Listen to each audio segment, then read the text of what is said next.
Bom dia, boa tarde, boa noite, professor Alceu Totti. Eu estudei na Universidade Federal do Paraná e ela, até hoje, faz concurso vestibular. Claro, aproveitando também a pontuação do Enem. A UFPR, como todas as outras universidades, faz prova com questões fáceis, médias e difíceis. Veja estas que caíram em 2018, em dezembro, para agora os universitários desse ano ingressarem na Universidade Federal do Paraná. Questão 28. Decisão de Trump gera onda de críticas do mundo. Grande decepção, irresponsável, equivocada.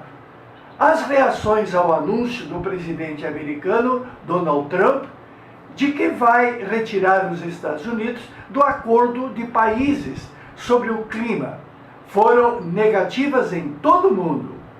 A notícia acima menciona as reações de outros países após o presidente dos Estados Unidos anunciar que não respeitará o acordo firmado entre 195 países para reduzir a emissão de gases de efeito estufa no contexto do desenvolvimento sustentável.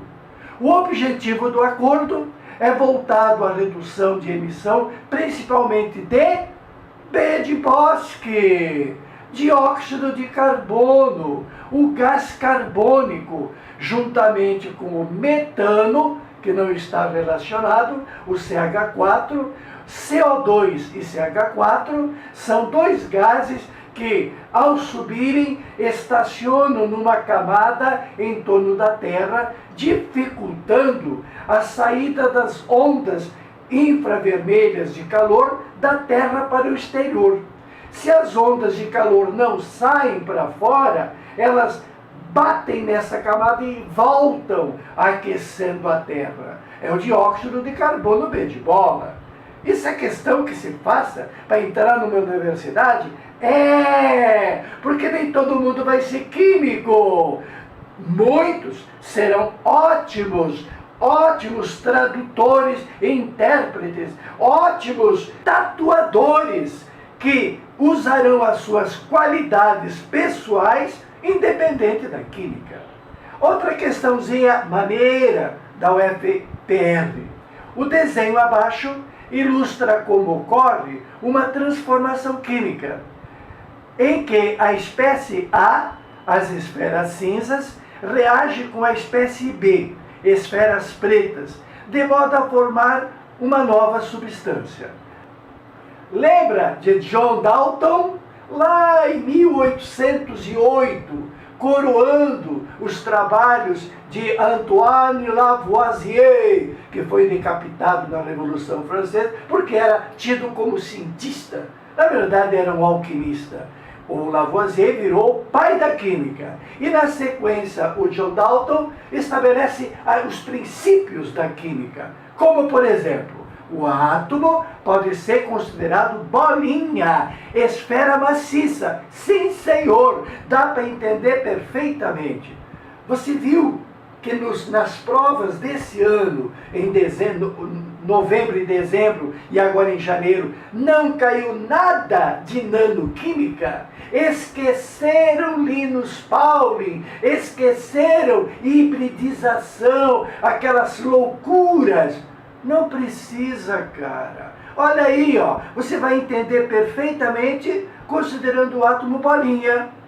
Então não precisa estudar o elétron? Claro. Se você vai ser um técnico da NASA, se você vai ser um engenheiro lá da USP, um médico lá da Santa Casa, tu vai ter que estudar elétron. E como? Mas para o meu amigo tatuador, para quê desenvolver o átomo nos seus detalhes?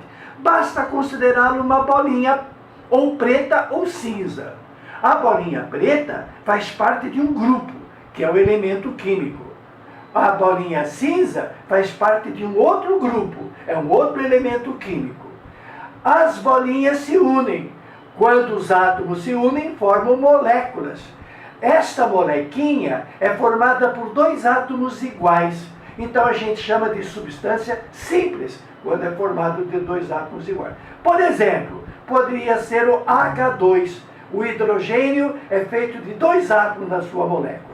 O 2, a quantidade de átomos, a gente põe embaixo à direita. Chama-se índice, indicando que são dois átomos na molécula. Essa molécula é feita de um átomo só. Tudo bem, tem moléculas, são os gases nobres, são feitos monoatomicamente. Se bem que aqui a representação poderia ser de átomos de oxigênio. Por quê? Porque eu estou vendo que eles vão se unir. Se eu quero que isso seja água, pode ser perfeitamente água.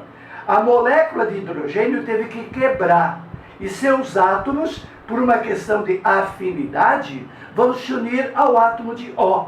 Então eu tenho aqui uma outra substância. Esta é formada por átomos diferentes.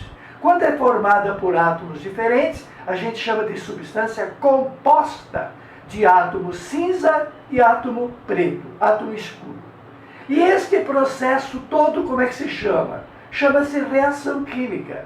Reação química é o reagrupamento dos átomos. Os átomos quebraram suas moléculas e, dentro de reais afinidades, formaram novas substâncias. Pronto, isso é química. Tá certo que é uma química lá de 1808. Mas ela dá para entender perfeitamente até hoje. E aí, então, vem no ano de 2018, a Universidade Federal do Paraná selecionando os seus futuros doutores com esta pergunta: qual a equação química que descreve de maneira correta a reação que está esquematizada no desenho?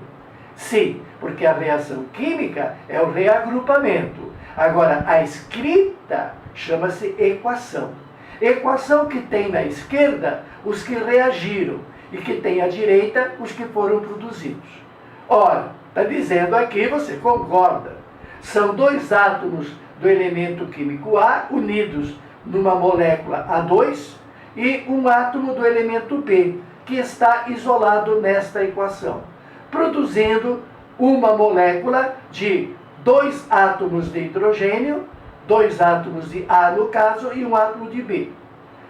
Preciso dizer quantos As, quantos Bs, quantos ABs? Só preciso dizer a proporção. Quantos A2 eu tenho? 1, 2, 3, 4. Então, você pode colocar 4 na frente do A2. Quantos Bs eu tenho? 1, 2, 3, 4. Põe 4 na frente do B. Quantos A2B eu tenho? 1, 2, 3, 4. Meu amigo, não complica, descomplica-te. 4, 4, 4. Quais são os menores coeficientes inteiros?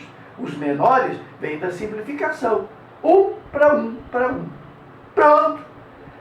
Universidade Federal do Paraná, parabéns! Tu estás selecionando cérebros não voltados para a química, mas cérebros igualmente importantes para a nossa sociedade e para a felicidade geral da nação.